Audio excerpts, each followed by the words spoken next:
우리가 대림절 기간을 했는데, 대림절은 예수님이 오시는 것을 기다리는 절기가 되겠습니다. 이 대림절 기간에는 다른 어떤 것보다 예수님이 누구인가에 대한 묵상, 공부, 연구, 이런 기도 이런 것이 필요한 것 같습니다. 그래서 오늘 예수님에 대해서, 예수님이 어떤 분인가에 대해서 말씀을 드리겠습니다. 예수님은 십자가에 못 박혀 죽으셨습니다. 예수님이 십자가에 못 박혀 죽으신 것은 무슨 흉악한 죄를 지었기 때문이 아니었습니까? 살인이라든지 무슨 강도라든지 이런 죄 때문에 예수님께서 돌아가신 것이 아니었습니다. 예수님의 최종적인 죄목은 반역죄였습니다.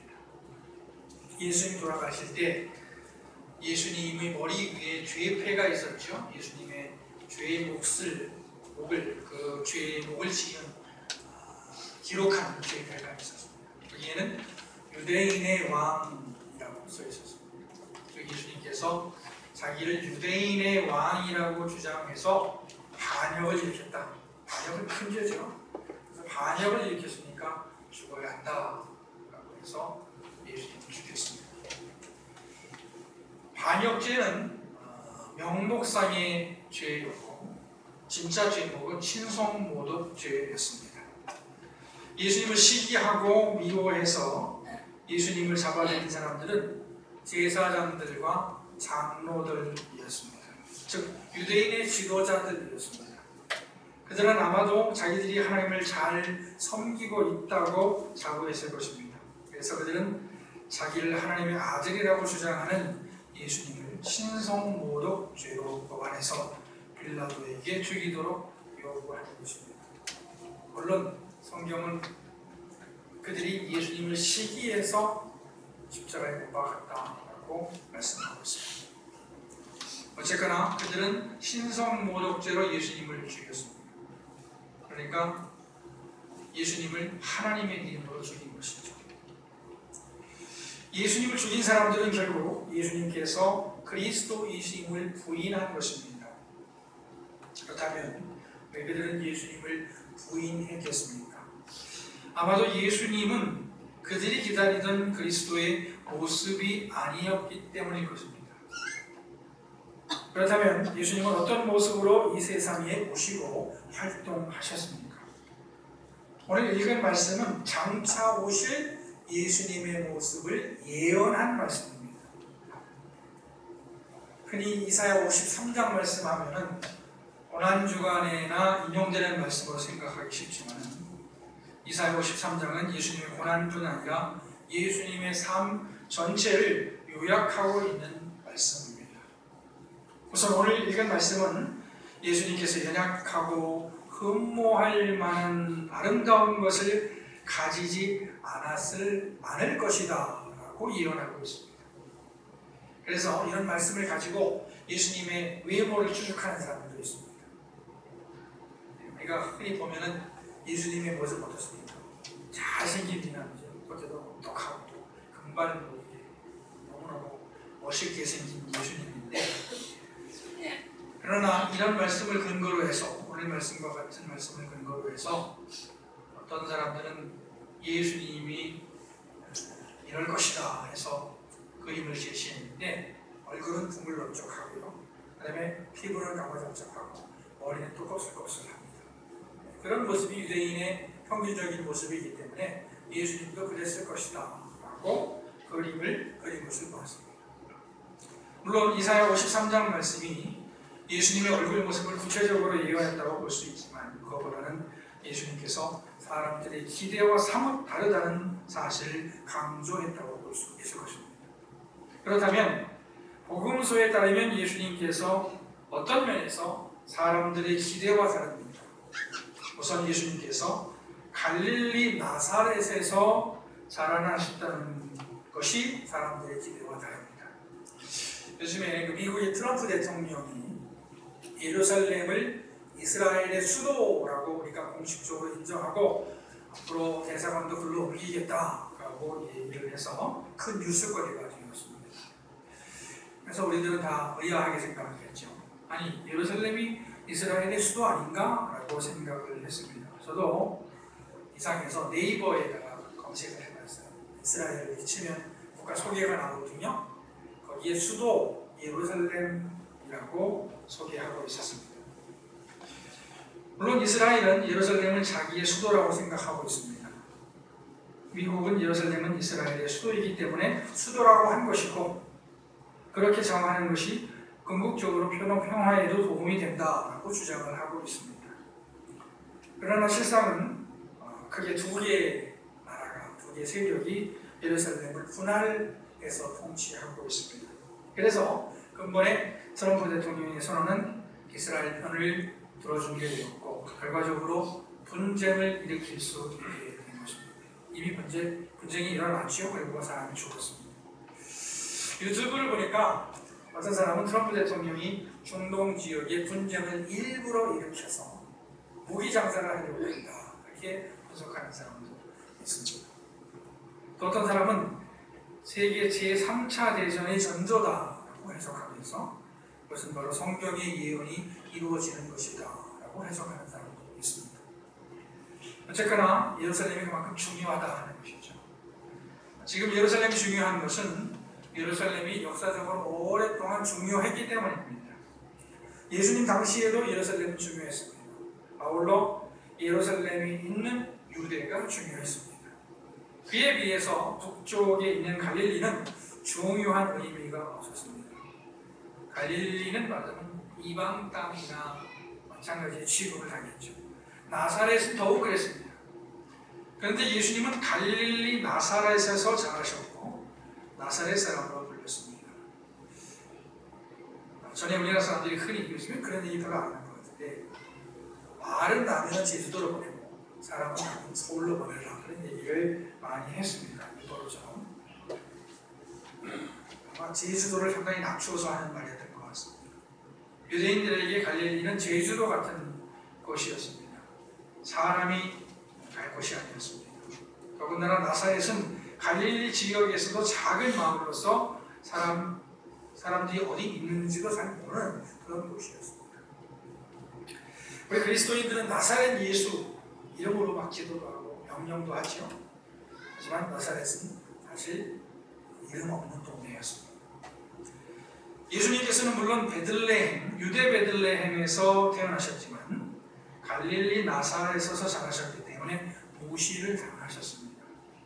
그래서 나다나엘 같은 사람은 빌립이 예수님을 보고 그리스도가 아니냐, 내가 그리스도를 만났다라고 했을 때 나사렛에서 무슨 선한 것이 날 수 있겠느냐 라고 하면서 무시를 했습니다. 그렇다면 왜 예수님은 갈릴리 나사렛에서 자라셨겠습니까? 그것은 형식적으로 보면 오늘 읽은 말씀과 같은 말씀을 성취하시기 위해서입니다. 사람의 기대와 다른 분이다 하는 것을 성취하시기 위해서입니다. 그리고 더 깊은 이유를 생각하면 하나님의 일하는 방식이라고 볼 수도 있을 것 같습니다. 하나님은 인간들의 일반적 생각과 반대되는 방식으로 일하시기를 기뻐하시는 것 같습니다. 하나님은 불가능한 것을 가능하게 하심으로 자기가 하나님 되심을 보여주시기를 기뻐하십니다. 하나님은 아브라함을 부르시면서 그가 큰 민족을 이루게 될 것이라고 하셨습니다. 그 당시 아브라함이 늙었고 그에게는 자식이 없었습니다. 따라서 아브라함이 큰 민족을 이룬다는 것은 말도 안 되는 것이었습니다. 그러나 이스라엘이 애굽에서 나올 때 장정만 60만이라고 했습니다. 하나님께서 아브라함에게 큰 민족을 이루게 해주실 것이라고 약속하셨을 때 불가능해 보였지만 하나님은 기어이 자기 약속을 이루신 것입니다. 또 하나님이 모세에게 이스라엘을 애굽에서 해방시키라고 하셨을 때 그것은 불가능한 것이었습니다. 그러나 하나님은 기어이 모세를 사용하셔서 이스라엘을 애굽에서 해방시키셨습니다. 그리고 가나안 땅도 마찬가지였습니다. 열명의 정탐꾼들은 가나안 땅을 정복할 수 없다고 했지만 하나님은 기어이 여리고를 무너뜨리시고 가나안 땅을 정복하게 하셨습니다. 이 모든 일들을 통해서 하나님은 불가능을 가능케 하심으로 하나님의 하나님 되심을 보여주셨다라고 말할 수 있습니다. 예수님은 어떤 왕이나 귀족의 아들로 태어나지 않으셨습니다. 그 나라의 수도에서 자라지도 않으셨습니다. 예수님은 가난한 목수의 아들로 태어나셨고 무명의 동네에서 자라셨습니다. 예수님은 어디에 누워졌습니까? 구유에 누워졌다. 예수님의 부모가 가난했다 하는 얘기가 되었습니다. 그래서 예수님을 죽인 유대인들의 기대에는 미치지 못했던 것 같습니다. 그러나 예수님은 구약의 예언을 성취하셨고 하나님의 일하시는 방식을 보여주심으로써 하나님께 영광이 돌아가게 하신 것입니다. 부모들이 자녀들의 짝을 찾을 때 여러 가지 조건을 생각할 것입니다. 여러 가지 좋은 조건을 생각하는 것은 상정인지도 모르겠습니다. 그러나 세상적인 조건만 보다가 낭패를 볼 수 있습니다. 무엇보다 부모들은 자녀의 짝을 위해 기도해야 할 것이고 기도할 때도 혹시 내가 구하는 것이 세상적 기준이 아닌가 생각을 해볼 필요가 있습니다. 세상적 조건으로 볼 때 예수님은 별 볼 일 없는 사람이어야 했지만 그렇지 않았습니다. 예수님은 그리스도였습니다.